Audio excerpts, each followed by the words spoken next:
Buenos días, jóvenes, espero se encuentren bien. El día de hoy vamos a iniciar la clase y vamos a empezar con comprobantes fiscales digitales. En clases pasadas vimos un poco de operaciones inexistentes y hablamos de la suspensión de sellos digitales, que ya lo vimos en clase, pero ahora vamos a especificar a qué se refieren los comprobantes fiscales y cuáles son los requisitos que requiere la ley.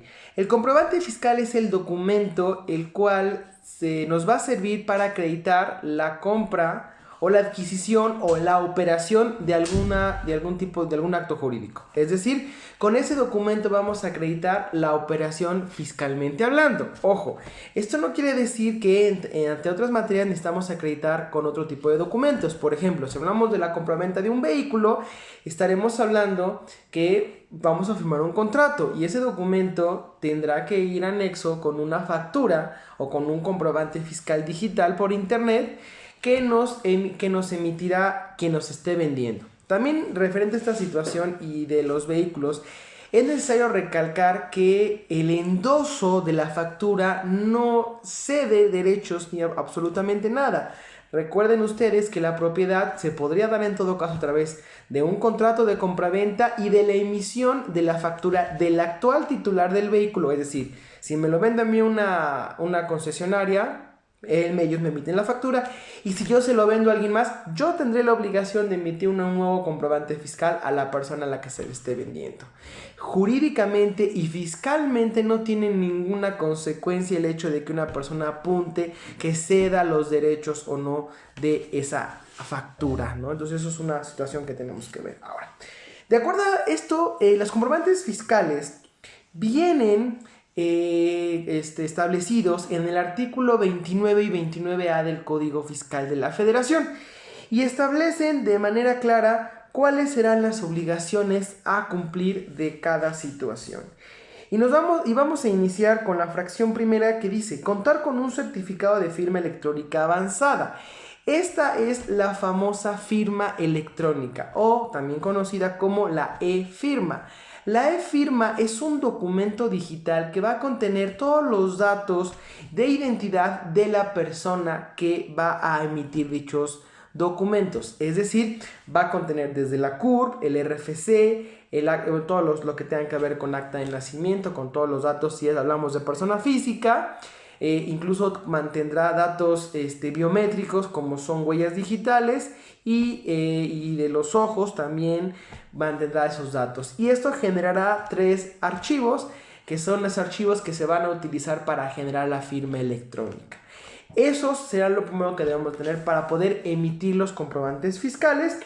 Después, el certificado de sellos digitales, que se deberá de tramitar igualmente ante el SAT. Una vez que tengo mi firma electrónica, ingreso a la página del SAT y en la página del SAT podré solicitar sellos digitales. Estos sellos digitales se van a anexar a un proveedor, que es la persona que puede emitir el comprobante fiscal, y esa persona, y con ese sello digital, podrá darle validez a los comprobantes fiscales.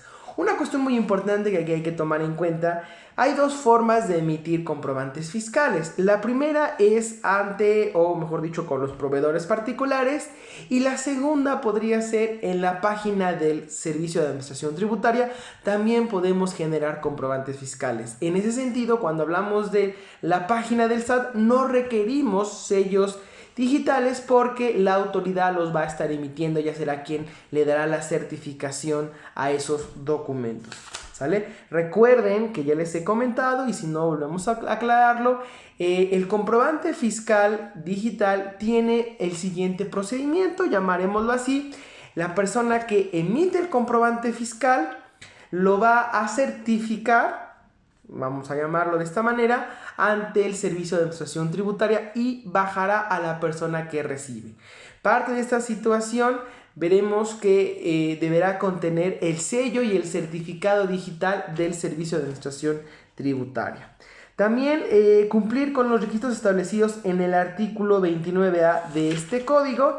Y aquí es donde empieza a verse un poquito más particular la cosa. ¿Qué nos dice el artículo 29A del Código Fiscal de la Federación? Nos dice: los comprobantes fiscales digitales que se refiere al artículo 29 de este código deberán contener los siguientes requisitos.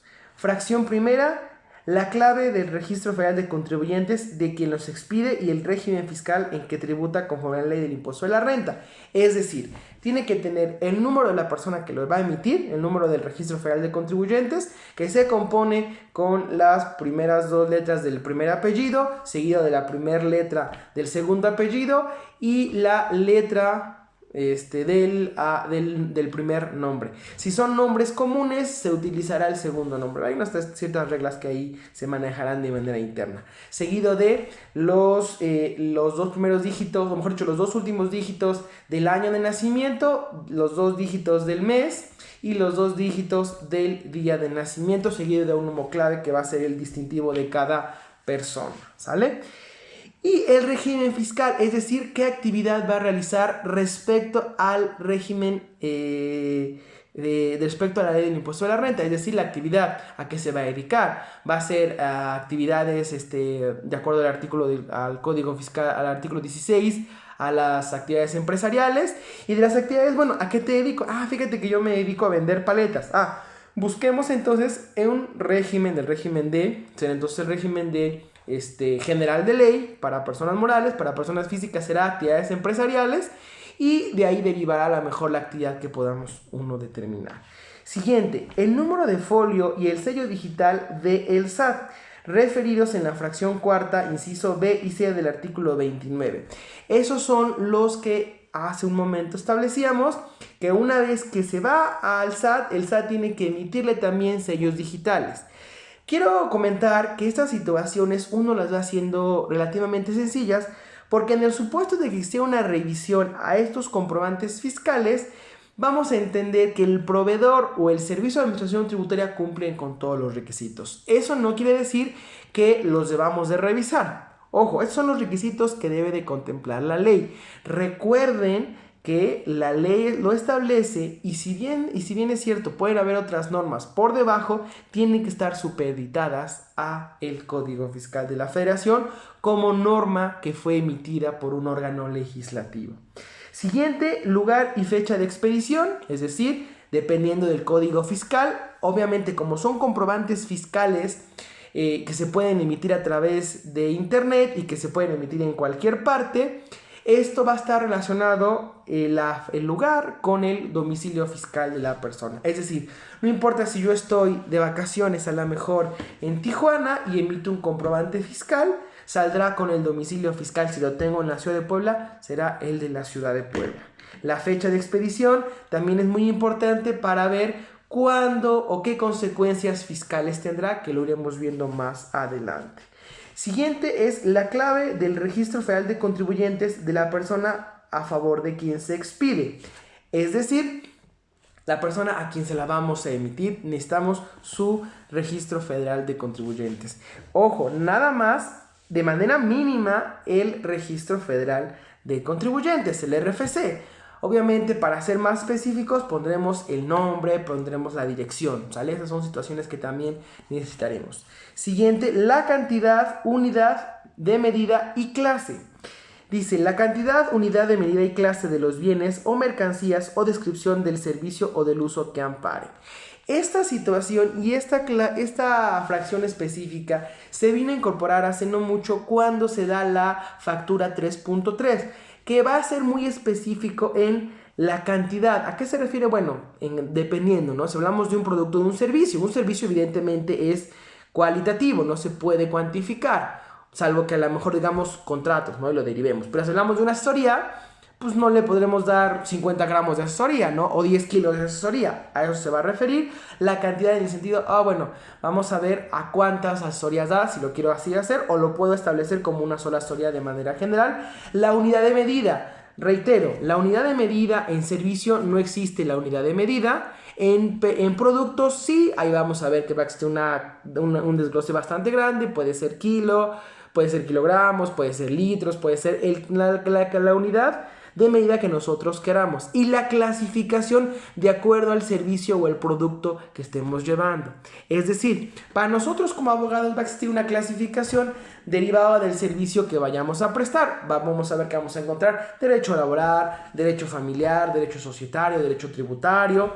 No vamos a encontrar todas las materias. En el supuesto de que no encontremos alguna específica, a lo mejor, por ejemplo, no vamos a encontrar, vamos a hablar de derecho concursal, se me ocurre.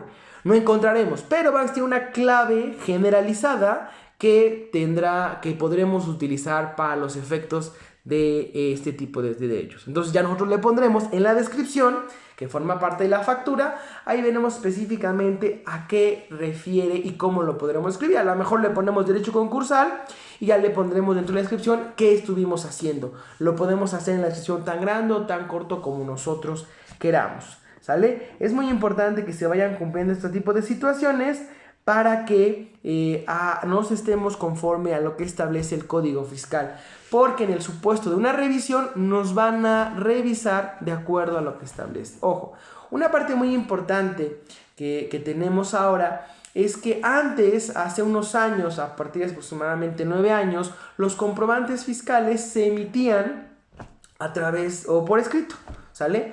Habían ciertas personas que se dedicaban a imprimir estos documentos con validez de la Secretaría de Hacienda y que tenían ciertas certificaciones, ciertos folios que podían vender, ¿sale? Estos documentos te los entregaban en un pequeño cuadernillo y este cuadernillo los iba expidiendo para que pudiéramos utilizarlos, ¿sale? Esto servía para que las personas pues escribieran, ¿no? Y escribían todos sus datos. No eran tan específicos, pero también había las posibilidades de a lo mejor saltarse por ahí uno y dejar ahí uno vigente, a lo mejor un número por ahí vacío que lo utilizaríamos. Actualmente ya no se puede porque los comprobantes están siendo validados en tiempo real. Es decir, si a lo mejor yo realicé una operación el día de hoy y no emito el comprobante fiscal, pasando el mes que donde emití o donde realicé la operación, deja de tener valor. Incluso no me lo van a emitir. ¿Por qué? Porque tiene que guardar una relación la operación durante la vigencia del mes y eso nos va a estar estableciendo las normas, las reglas misceláneas fiscales, ¿sale? Pero propiamente tiene que emitirse en el momento en el que se está realizando la operación. No tiene que haber un tiempo máximo ni un tiempo mínimo en este sentido. Es una parte muy importante que tenemos que tomar en cuenta. Seguido con el valor unitario consignado en número. Es decir, si hablamos a lo mejor que voy a poner un contrato, ¿cuál es el valor de ese único contrato? Bueno, será un contrato cuesta 5,000 pesos, por ejemplo, para ser de abogados. Hablamos que vendemos el valor unitario de 1 kilo de manzana, lo vendemos en 10 pesos. Bueno, fíjate que fueron 5, el valor unitario es de 10 pesos o de la cantidad que ya hemos dicho. Y como son 5 kilos serán 50 pesos el valor total y es la siguiente fracción, el importe total consignado en número o letra conforme a lo siguiente. Y dice el inciso A, cuando la contraprestación se paga en una sola exhibición en el momento que se expida el comprobante fiscal digital por internet correspondiente a la operación de que se trate, se señalará expresamente dicha situación. Además, se indicará el importe total de la operación y cuando así procede el monto de los impuestos trasladados desglosados con cada una de las tasas del impuesto correspondiente y en su caso el monto de impuestos retenidos. ¿A qué se refiere? Bueno, ya pusimos el importe total y vamos a desglosar el impuesto. Es decir, tenemos el importe, decíamos que las manzanas fueron de 10 pesos, fueron 5 kilos, o sea, serán en un total de 50 pesos. Para efectos tendremos que determinar cuál es el impuesto a pagar. Hablamos de que la tasa para efectos de alimentos, como es la manzana, es del 0%, entonces el monto por el impuesto, por el IVA será 0, o sea, es decir, tendremos el subtotal que serán 50 pesos, el IVA que será 0 y un gran total de 50 pesos. Para efectos, por ejemplo, del contrato, decíamos que era un contrato por un valor de 5,000 pesos, ponemos entonces cuál es el valor del IVA, aquí sí grabamos con el IVA del 16%, porque sí está grabado, de acuerdo a la ley del impuesto al valor agregado, serán 800 pesos, y esos 800 pesos, o sea, nos dará un total de 5,800. Y aquí nos habla del impuesto trasladado, que es el IVA, y las retenciones que más adelante las iremos viendo. Eso es cuando se pague en una sola exhibición. Cuando no se pague en una sola exhibición, también se va a manifestar que se va a hacer en pagos diferidos o en otro momento. Y así de una u otra manera distinguiremos. Estas situaciones son muy importantes. Es decir, que si una persona no se da cuenta y emite un comprobante fiscal y que comete algún error de cualquiera de estos puntos, no existe forma de corregir dicho error. ¿Qué tengo que hacer? Cancelar la factura y emitir una nueva. Ojo, eso también va a estar a consideración de la autoridad. No todas las facturas van a ser aprobadas para ser canceladas. Van a tener que ser sometidas a la autoridad para ver si o no son canceladas. ¿Sí? Es una parte bastante interesante que dije, bueno, a lo mejor la tachamos o decimos o una corrección o no hay forma. Si me equivoco, tengo que volver a emitir el comprobante fiscal.